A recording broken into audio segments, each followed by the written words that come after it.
Perairan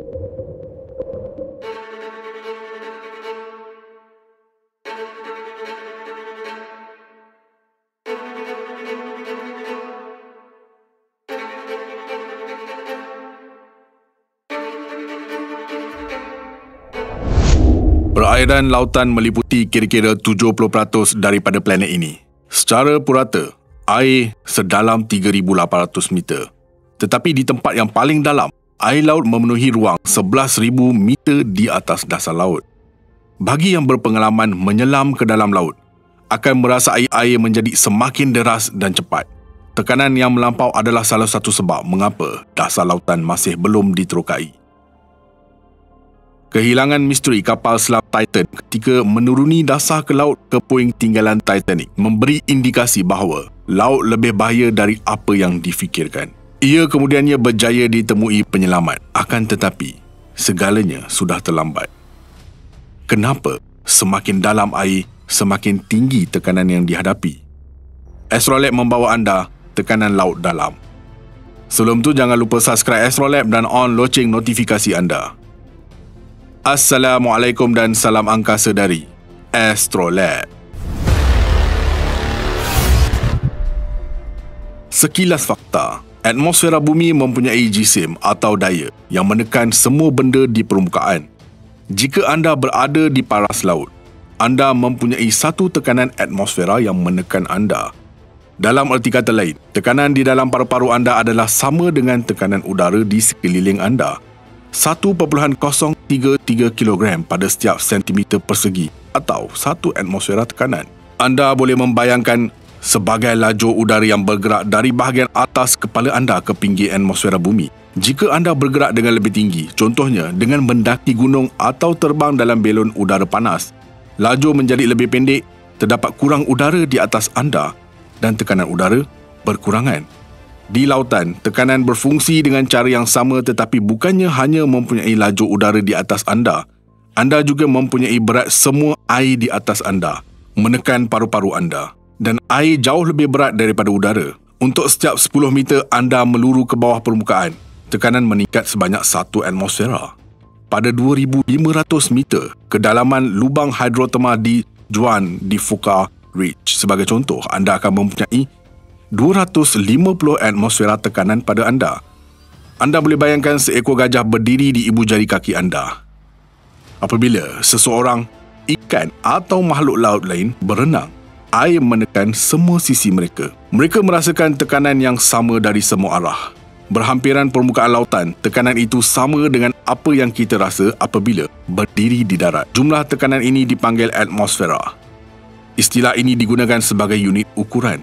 Semasa anda mengembara dari aras laut ke ketinggian yang lebih tinggi di darat, tekanan atmosfera menurun. Ini kerana terdapat kurang udara di atas anda menekan ke bawah. Begitu juga apabila anda mengembara lebih dalam di dalam air, tekanan akan terus meningkat. Tekanan bawah air dipanggil tekanan hidrostatik. Hidro bermaksud air, statik bermaksud berehat. Lebih banyak air yang berada pada anda, lebih banyak ia akan menolak anda. Tetapi air bukan sahaja menolak ke bawah dari atas, ia menolak masuk dari segenap penjuru. Daya ke atas itu dipanggil daya apungan. Itulah yang membuatkan anda tetap terapung di dalam air. Bayangkan seorang penyelam berenang terus ke bawah dari permukaan. Semasa mereka menyelam, telinga mereka akan tersumbat dulu. Ini adalah perasaan yang sama anda dapat apabila anda memandu ke pergunungan. Ini berlaku kerana terdapat lebih banyak tekanan pada satu sisi gegendang telinga daripada yang lain. Penyelam perlu menelan atau menggoyangkan rahang mereka untuk membuat tekanan sama pada kedua-dua sisi. Apabila penyelam mencapai 10 meter, tekanan adalah 2 kali ganda daripada tekanan di permukaan. Bagi setiap 10 meter air, tekanan hidrostatik meningkat sebanyak 1 atmosfera. Pada purata kedalaman lautan 3,800 meter, tekanan di dasar laut adalah 380 kali lebih besar daripada tekanan di permukaan. Manakala pada jurang yang paling dalam, ia adalah 1,100 kali lebih besar. Semua tekanan itu menyebabkan masalah serius bagi manusia dan haiwan lain yang bernafas. Paru-paru kita dipenuhi dengan udara dan kita mempunyai ruang yang dipenuhi udara di kepala kita. Terlalu banyak tekanan akan meruntuhkan ruang tersebut, menghancurkan kita. Haiwan yang disesuaikan dengan kehidupan laut dalam tidak mempunyai poket udara di dalam badan mereka. Sesetengah haiwan marin mengembara antara lautan dalam dan permukaan. Paus sperma adalah mamalia menyelam yang hidup di kawasan laut paling dalam. Mereka menghirup udara, tetapi mereka mempunyai tulang rusuk dan paru-paru bersifat elastik yang membolehkan ikan paus mengendalikan tekanan tanpa menyebabkan kecederaan. Ahli oceanografi terpaksa mereka bentuk peralatan khas supaya mereka boleh meneroka kedalaman lautan. Submersible sebagai contoh diperbuat daripada bahan yang sangat kuat dan tahan terhadap tekanan. Sesetengah kenderaan bawah air membawa orang, yang lain dipandu dari jauh. Kedua-dua jenis submersible ini direka bentuk bagi menahan tekanan yang melampau tanpa retak.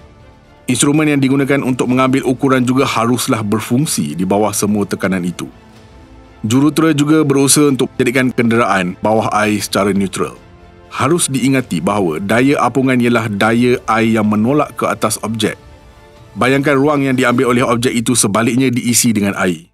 Berat air di ruang itu sama dengan berat air di sekelilingnya. Jadi, tekanan hidrostatik adalah sama pada semua sisi. Jika objek di ruang itu lebih berat daripada air, ia akan tenggelam. Jika beratnya kurang, ia akan terapung. Melaraskan kedudukan secara berterusan akan menggunakan tenaga yang banyak. Jadi, penyelidik cuba mencipta kenderaan yang beratnya sama dengan air. Ini membolehkan mereka kekal terampai di dalam air tanpa perlu melaraskan kedudukan mereka. Tekanan hidrostatik adalah salah satu sebab utama mengapa begitu sedikit dasar lautan telah diterokai. Tetapi kemajuan baru mengubahnya. Ia membenarkan penyelidik menemui ciri baru dan tidak dijangka di planet kita. Ia mengubah kedalaman lautan menjadi sempadan baru. Bagaimanakah tekanan berubah dengan kedalaman lautan? Tekanan meningkat dengan kedalaman lautan. Di paras laut, udara yang mengelilingi kita menekan badan kita pada kadar 6.7 kg setiap inci persegi. Anda tidak merasakannya kerana cecair dalam badan anda menolak keluar dengan daya yang sama. Menyelam ke dalam lautan walaupun beberapa kaki dan perubahan ketara akan berlaku. Anda boleh merasakan peningkatan tekanan pada gegenan telinga anda. Ini disebabkan oleh peningkatan tekanan hidrostatik, daya per unit luas yang dikenakan oleh cecair ke atas objek. Semakin dalam anda masuk ke dalam laut, semakin besar tekanan air yang menolak anda. Untuk setiap 33 kaki yang diselami, tekanan meningkat sebanyak 1 atmosfera. Banyak haiwan yang hidup di laut tidak mempunyai masalah sama sekali dengan tekanan tinggi. Paus sebagai contoh, boleh menahan perubahan tekanan yang dramatik kerana badan mereka lebih fleksibel. Tulang rusuk mereka diikat oleh rawan yang longgar dan boleh dibengkokkan, yang membolehkan sangkar rusuk runtuh pada tekanan yang mudah meremukkan tulang kita. Paru-paru ikan paus juga boleh runtuh dengan selamat di bawah tekanan yang menghalangnya daripada pecah. Ini membolehkan paus sperma memburu sotong gergasi pada kedalaman 7,000 kaki atau lebih. Penyelidik perlu meniru dan membangunkan teknologi sama seperti ikan paus dan memajukannya dengan ciri-ciri keselamatan yang lebih baik bagi menghalang sebarang kejadian yang tidak diingini. Kapal selam Titan tewas jauh di dasar permukaan. Serpihan kapal selam ditemui 500 meter dari bangkai Titanic dan dipercayai Titan meleduk dengan dahsyat. Mayat mangsa masih belum ditemui setakat video ini diterbitkan.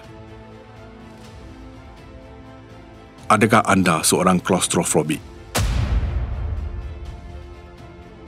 Apa pendapat anda? Jangan lupa like, komen, share dan subscribe. Astrolab signing off from space.